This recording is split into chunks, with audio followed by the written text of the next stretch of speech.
Well, It's crazy. You know, speaking of that, let's go ahead because I did a terrible job now, I realize. Let's go down to Lucasfilm Fiasco. Because I think that dovetails nicely into this. So we did a story on I put them all in order, Phil. I knew which way they were going, Phil. I just admitted my mistake, all right? Jesus Christ. What do you want? Fuck. Professionalism. You've come to the wrong place, sir. Right, sorry, go on. Yeah, Lucasfilm Fiasco, yeah. Yeah. So, okay. All right. We've talked endlessly about the critical failures of Star Wars since Disney took on Lucasfilm in a $4 billion deal. The sequel trilogy is a creative bust. The anthology series was canned after 2 entries, and a 244 hit rate on TV isn't much better. And I'm guessing the 2 for 4 would be Andor, maybe, and The Mandalorian, because Boba and Kenobi. Maybe Bad Batch. I don't know. For this reason, Disney appears to have dropped the hammer with their wayward division. Lucasfilm has been effectively told to stop messing about on multiple fronts and get some focus back. This is the reason why Indiana Jones will end with Indiana Jones and the Dial of Destiny. The Indiana Jones TV adventures have been stopped dead, and Willow has been placed on hold. It's been canceled. It's been canceled, yeah. Yeah. Now, here's the thing that I want to add to this that we didn't have in this. There was a show that they were working on called The Acolyte. Have you heard the story? Okay, no. For those of you who haven't heard the story, basically this showrunner quit or did not accept a very lucrative deal to do some shows on Apple TV. Yes, I did hear that. For a chance to do The Acolyte.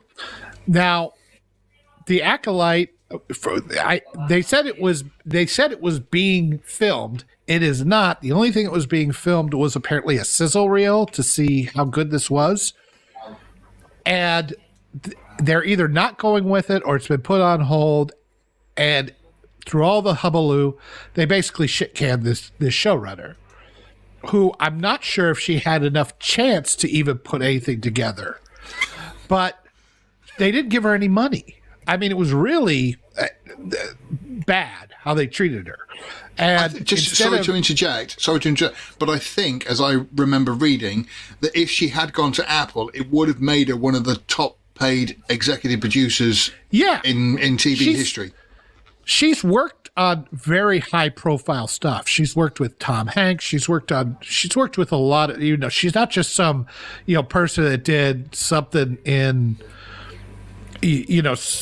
like half of these MCU movies, they do one little picture about what's her name, shitting in a bucket in a van or whatever the hell was going on with that movie. They give her Eternals. This was somebody who had been around the block for a while. So they shit-canned this, and she says, well, I'm out all this money that I was going to be in. You need to at least pay me a reasonable amount of money. And they gave her like a $5,000 check, which is basically a slap in the face. A $600, what do they call them over there? The stimulus check. Yeah. And so... That'll tide her over. So they can't work it out. They didn't give her any money, so she's suing them. Now, that means everything's going public, right? Yeah. Look, all this dirty laundry is getting aired out for Lucasfilm. So the questions are really getting insane on this, because it's like, okay, you could have saved a hell of a lot of money in lawyer fees and everything by just paying her $100,000 or $200,000 or whatever, just buying her off and letting her go. It would have kept it all in house. Nobody would know about any of this. Yeah. Instead, she's taking you to court, which is doing God knows what to Lucasfilm's reputation, and it's telling everybody else in the industry, if it's that bad, don't work with Disney and Lucasfilm. So they're not going to be able to attract any talent. And the third thing is, it's like, if $5,000 is all they could offer her, how bad is the financial situation at Lucasfilm right now? I can't imagine that the $5,000 is kind of I mean, it's insulting, and to think that that's all that Disney have to offer. Again, I can't see that, because I think the top people, Bob Iger and everybody else, they are taking home millions, and so obviously, go on. You got to understand that the idea of parent corporations and sister corporations and all that, they don't interact as much as you think they do. They may be all owned by the same umbrella, but the money doesn't always flow back and forth the way you think it would. Now, sometimes it does. I work for a company that owns an insurance company, and then I'm one of the subsidiary companies, and we do get funded because the insurance company is a cash cow. Insurance companies always are a cash cow, so its funding is used to fund a lot of the other companies that they hope to make big, that are in kind of a services oriented organization, technology and things like that.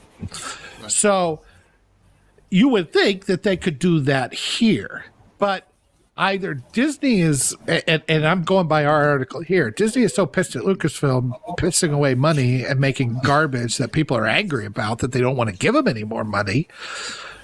They're either going to shit can Kathleen Kennedy.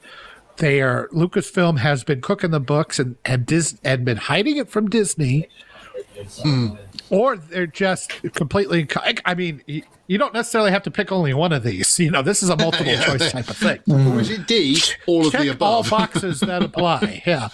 So it's really fascinating to me from a business standpoint, because to just give this woman $5,000 is such a monumental blunder of epic proportions. I don't think people realize from a industry standpoint, from a business standpoint, from a PR standpoint, and from $5,000 is what I'd expect to get.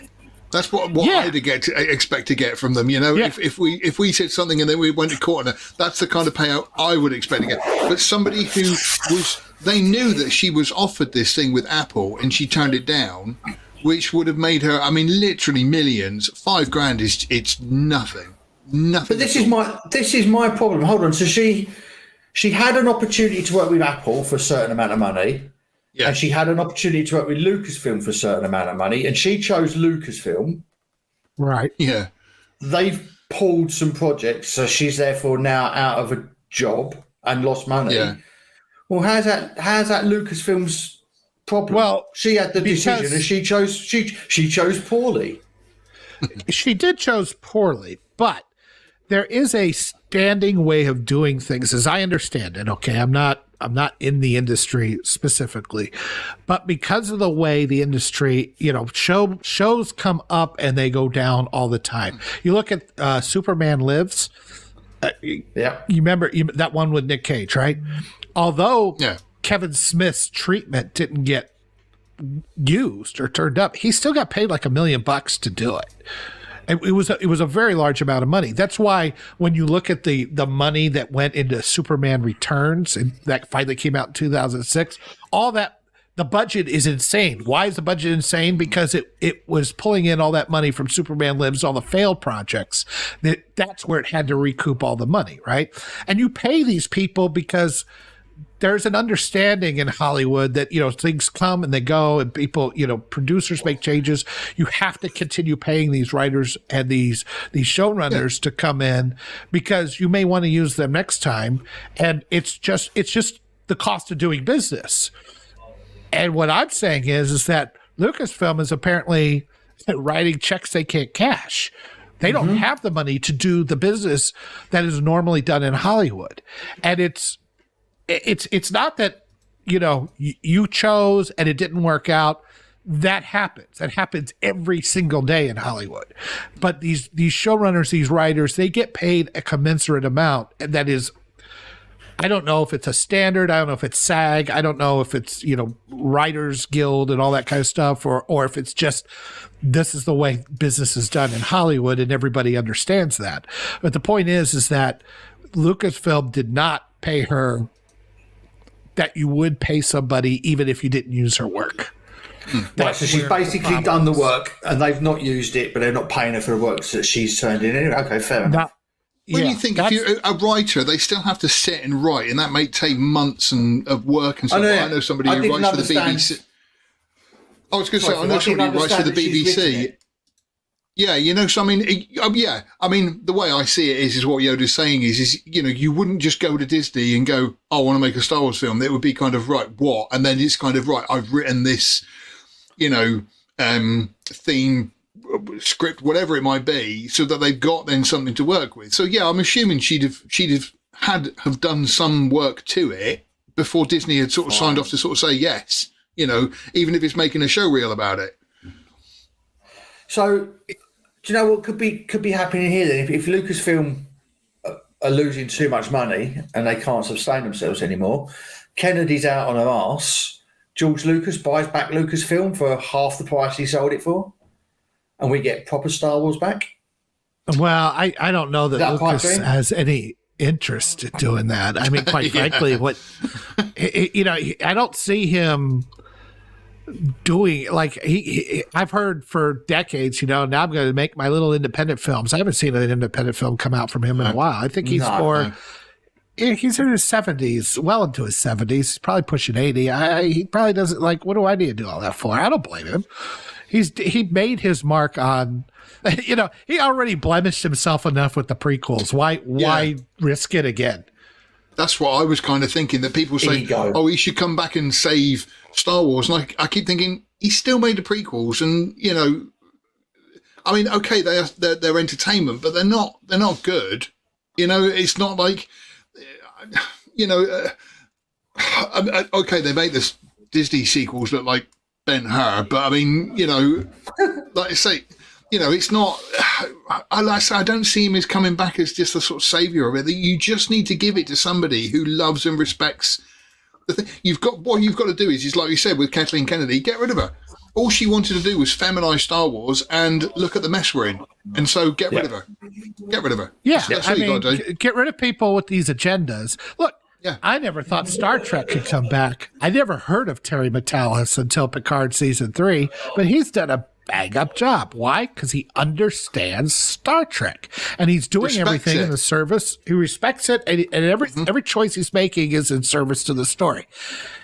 I'm sure I can nitpick. There's a few things maybe, but these are minor gripes in a larger story that feels like freaking Star Trek, or at least feels like a natural evolution of Star Trek, not this Discovery nonsense or Strange New Worlds or all the other stuff that's come out that's been garbage in the first 2 seasons of Picard. So that, I'm sure there's a person out there that understands. I mean, Favreau, I don't know, maybe I mean, I'm not that impressed with season 3, but I just don't know how involved he is. Filoni, I think, still does a good job with Bad Batch. I don't know how involved he is with Mandalorian at the moment. Yeah. Again, do you know what? It's weird. We will come on. I mean, shall we move on to Mando? But I mean, with it, it's one of those things that, again, I'm looking at, I'm watching Mando and I'm thinking, this isn't season 1 and 2 in any way, shape and form. You know, it's not season 1 and 2, and I can't quite understand what's been going on. Thank you for watching this excerpt from Outpost Frequencies. Tune in live every Sunday at noon Central Time or 6 o'clock UK time. And also, remember to come to lastmovieoutpost.com for all your latest in movie news, streaming news, and everything cool about film.